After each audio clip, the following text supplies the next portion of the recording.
When WWE introduces a new version of an established title, the new title design should have a distinct purpose. The new design should stand out, but it should also enhance the established title by respecting the past yet embracing the future. Unfortunately, over the years, WWE has been heavily criticized when it comes to their title makeovers, as some of the designs have been less than flattering and lead to fans wanting to see the old design make a dramatic return. Join us now as Wrestlelamia looks at 10 of the biggest WWE title downgrades.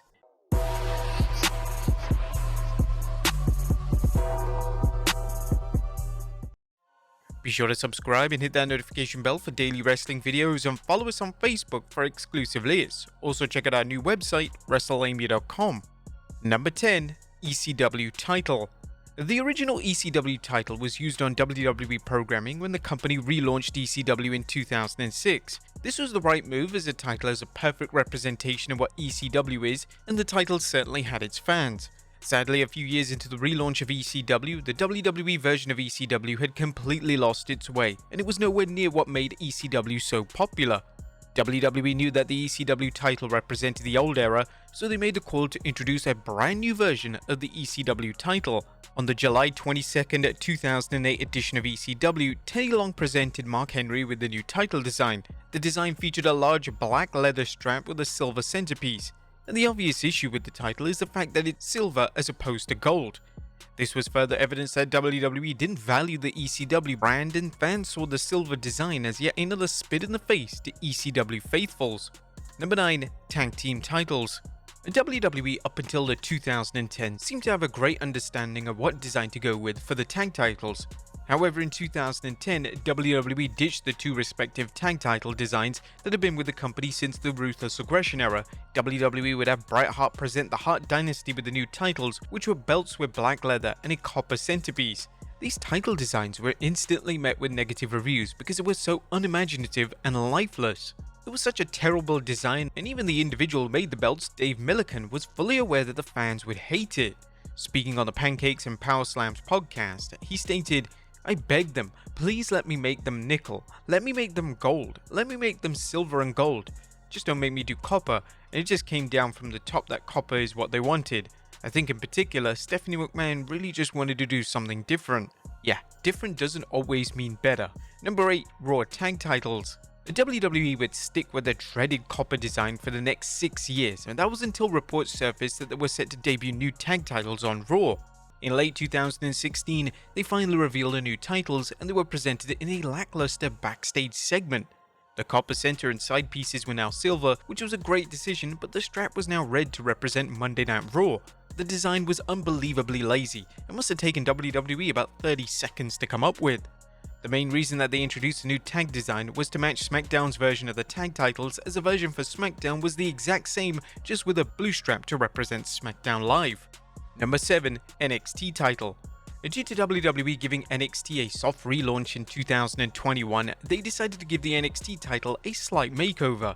The gold centerpiece would now have various colors filtered into it, and although it was a slight tweak on a popular design, it was completely pointless. Whilst the design wasn't too noticeable, when the TV lights hit the title at the right angle, the changes to the design became apparent. And to say that it didn't look great on live TV would be an understatement. One of the reasons why fans hated the new design was that it felt like WWE were changing everything that made NXT different, and there seemed to be no rational reason to modify the top title in the brand in such an unflattering manner.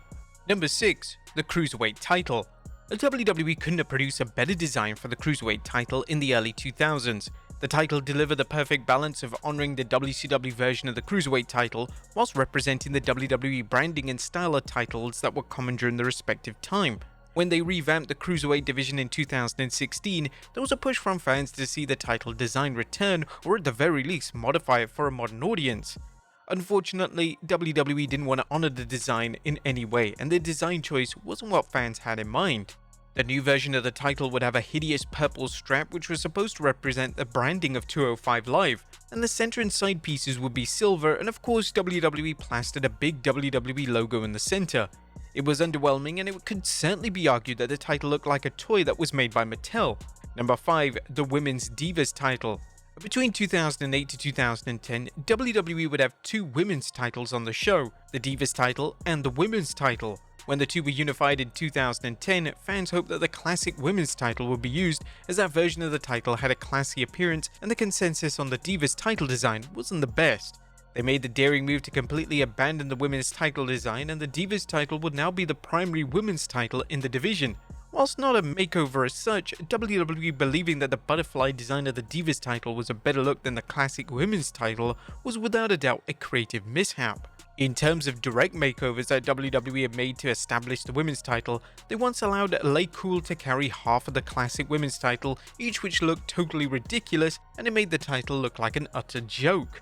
Additionally, when the WWE revamped the SmackDown and Raw women's titles in the summer of 2023, Asuka's new design received criticism. Her new version of the title, simply named the women's title, would be similar to Roman Reigns' Undisputed title, but with a white strap. Most of the negative feedback came from the fact that the centerpiece said Women's Undisputed Champion, which seemed like an odd choice as Asuka hasn't unified the women's title. Number 4. Undisputed Title. As sometimes in pro wrestling, the reception to a title design can change over time. In 2002, when WWE ditched having the big gold belt and the big eagle representing the Undisputed Championship, they introduced a new single title called the Undisputed Title. This was a small gold world title that at first looked rather underwhelming, and fans at that time were disappointed to see the WWE go from two universally beloved designs to a design that looked rather basic. Gradually over time, the consensus on the design shifted. When wrestlers such as The Rock, Brock Lesnar and Kurt Angle had the belt over their shoulder, it looked incredible.